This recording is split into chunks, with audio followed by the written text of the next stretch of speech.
Good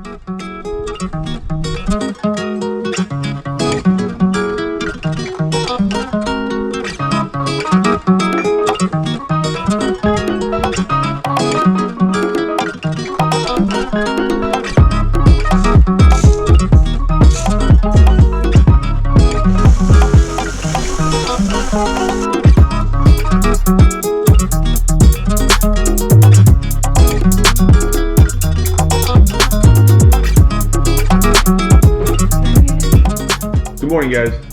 Today's day 4, Thursday, March 19th. Welcome to another day in the coronavirus quarantine. Today, we don't really have too many plans. We're making a bunch of phone calls. I think that's probably the highlight of today is we have to call all the companies and let them know we're not going to be paying any bills. And we'll be talking pretty deeply about why I'm deciding not to pay the bills and why I think it's important you guys don't pay bills during this time. And maybe you agree with me, maybe you don't, but I think that's something you have to choose for yourself. So in this episode, that's what it's about. I'm about to do my morning workout. I miss the gym a lot. I never realized how much I would miss a treadmill, but I do.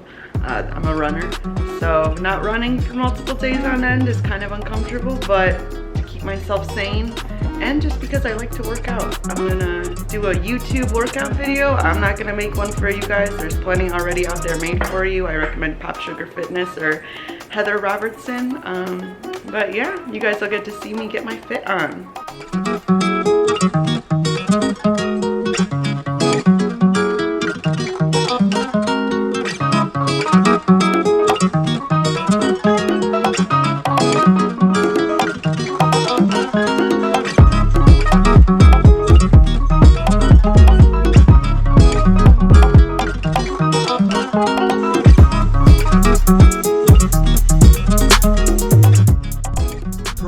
Or not, some things never change.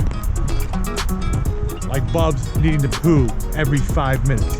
Even while it's raining out here and it's kind of let up a little bit, it's still pretty busy.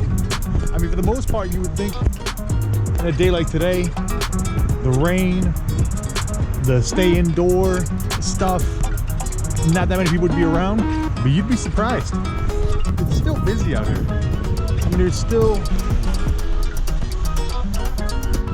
cars driving around. There's still plenty of activity. I mean, I think that even though a lot of people are not working, they're staying at home, they're trying to stay indoors, people still have a life to live. And not only that, they want to live it. You want to get out of your house. You want to be able to do things. There's people that everyone has is important to them that they don't live next to.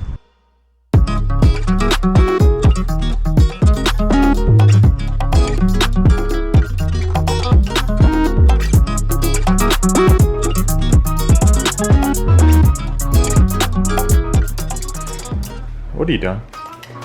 So with free time on my hands and because I love to smoke, why not clean my bowls? So you just need 420 cleaner, which one's right there, and then I have these two beautiful bowls here, and then you have to shake it so that 420 can do its work. I recommend wearing gloves because my hands are manicured and I don't want to ruin my nails. And then I have these like little Q-tips here that can get to the nook and crannies of my bowl so I can get all the ash out. And then once I smoke, oh, it's gonna hit good as new. But then look how beautiful it's already looking, nice and clean. I have to clean this part, but yep, 420 does some work. So we just started eating, but I wanted to show you guys what we are eating because I think that's what a lot of people are always thinking about is how to eat properly during this time. I think it's important that even if you normally don't eat healthy, which I think we eat extremely healthy, now's a great time to start doing that. So I'll show you guys exactly what I did. It's super simple. I took chicken thighs, covered them in lemon pepper, and cooked it. Not super difficult. And then we made a bagged salad. So no carbs because we are carb free. So we normally don't eat a lot of carbs, and for the most part, we don't eat a lot of meals. But during this time, we're almost eating no carbs. We're eating very, very small amounts of sugars and carbs, and we eat very, very few meals. This will probably be the only meal we eat all day today. We might have a smaller snack later on, but as far as like an actual meal, you're looking at it. And this is it not that many calories? Sure, but you can always add more calories. A great way to do that is with mayo. Now, some people cannot appreciate or give mayo the credit that it deserves. No way, I will never have mayo on any of my plates. But mayo is a great way to add quite a few calories in just a few spoonfuls. Another great way is peanuts. Now that's going to be our dessert after this, is a cup full of peanuts and some chocolate, nice little 70% dark chocolate. That adds a lot of calories that are really healthy, and also are eliminating a lot of carbs. Now, is it a ketogenic diet? No. But is it low carb? Absolutely. Whatever you decide to eat, make sure it's healthy. Especially in this time, we have a responsibility to get healthier when we have the opportunity to, and we don't have all of our excuses not to.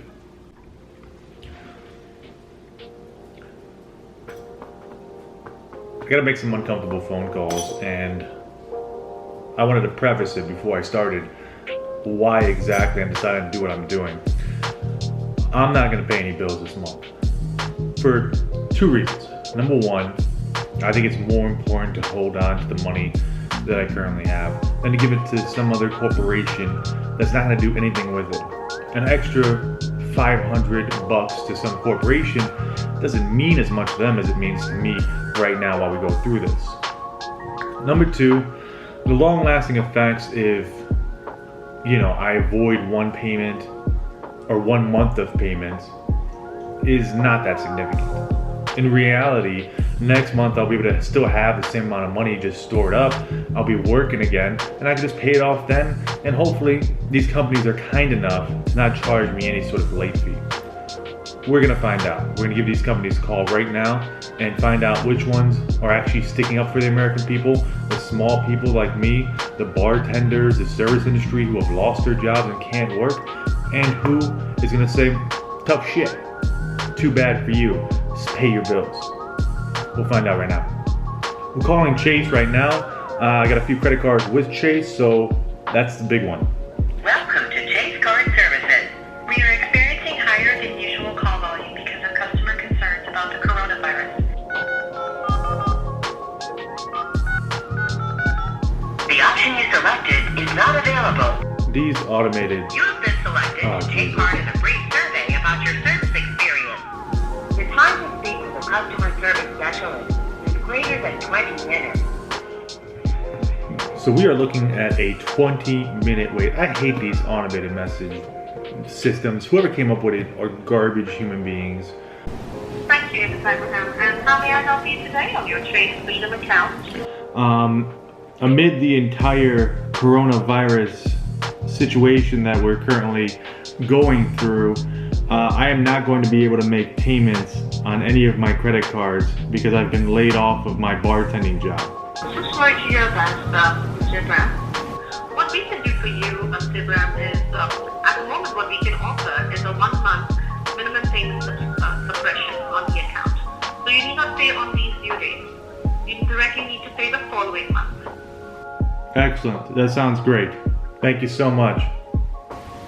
You're welcome, Mr. Abraham. Chase was very cool. Very quick to respond, very easy to handle. Call them up, let them know, hey, this is the situation, and guess what? They're totally cool with it. Surprising. Very, very surprising. So as I was looking at my next payment, my electricity payments for ComEd, I went to the website and checked this out. I don't know if you're going to be able to read that, but basically what it says is we're here to help our customers through financial hardship with suspending disconnects for customers unable to pay their bills and waiving new late payment charges through at least May 1st. We'll be working with customers on a case-by-case basis to establish payment arrangements and identify energy assistance options to address their specific needs. Absolutely shocking. I mean, guys, I am the very first person to tell you that corporations are garbage entities and they are always looking for the bottom line, always looking to do the wrong thing. And here's another case of another huge company doing the right thing. To say I'm surprised is an absolute understatement and makes me happy to be able to say that. The only thing left is rent, and today, because it is only the 19th, it's almost just under 2 weeks. We got about 13 days until rent is due. I don't live in a huge complex. I live in a 3-flat basically, and the person who owns this building, this I think is her very first building that she owns, and she's invested a lot, and she's a person just like us who is an individual trying to make better for her life. And so I really don't want to not pay the rent, but the rent is very expensive. If I'm not making anything coming in, then there's no way I can put it out. But I don't want to tell her that 2 weeks ahead of time, because the situation might change. Hopefully by the end of this month we reopen everything and we'll be totally okay. And if that's the case, I can definitely pay her the rent to make sure she's okay and I'm okay. And that's really what it's about, is making sure that everyone is taken care of and that we get through this situation together as a society. This is where we are based on the Johns Hopkins University global map. 216,000 cases confirmed around the world, John. We're at about 8,700 deaths. This is an impressive number here. 83,000 recovered so far. This disease, frankly, unforgivable. It is an indisputable fact that China lied. People all over the world suffering and dying as a result of these lies. It looks like Fox News and Trump are blaming China for all of this coronavirus nonsense, and I'm not sure how accurate that is. I don't know if China's to blame as a government, definitely not its people. They are as misinformed as the Chinese government allows them to be. Here's a phone call from my dad. We spoke for about an hour together about what's going on, where he's at, where I'm at, and how we're both doing. Most of the call was personal, but some of it I'd like to share with you. And the part of it that I want to share with you, and the part that I actually even recorded, was the part of him talking about his experiences and how he's gone through so much hardship, struggle, strife, and danger. Most importantly, danger throughout his entire life. The fact is that this coronavirus is not the first situation that he's been involved in where he didn't know if he was going to get out alive. He was involved in the Lebanese war. He was involved in dangerous situations of gang warfare here in Chicago.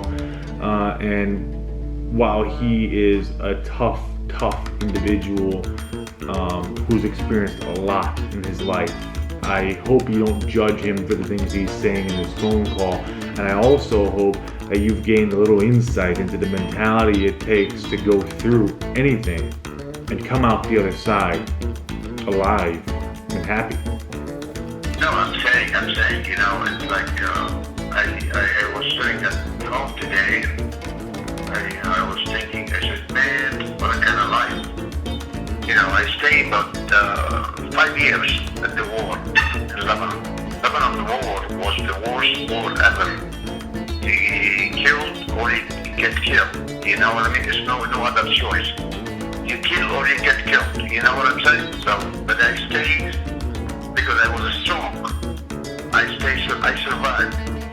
And after the war, I went to medical school. I finished medical school, and I came back to America. I survived. There came millennium, whatever, we survived. After I get divorced, it happened. I hang up with the wrong people. I hang up in Chicago with the wrong people, right? We did. I got about 4, 5, 6 people, probably good friends of mine, you know, hang out together, get killed, because you know what I'm saying? So I find a way to leave, and I left. I came to Houston, which was quiet. I said, forget it. You see what I'm saying? But what I say is always a way to find it, to find a way to leave, to be, you know, saved, always. Oh yeah, you see, when I was in Chicago, Dad, excuse me 1 second. So what is it, is like, we survived all this stuff, because we have a brain, we are strong. See, that's why. And I did survive. I did all survive all this stuff. So now when I sit back and thinking, I said, you know what? I don't give a shit. Whatever's gonna happen, it's gonna happen.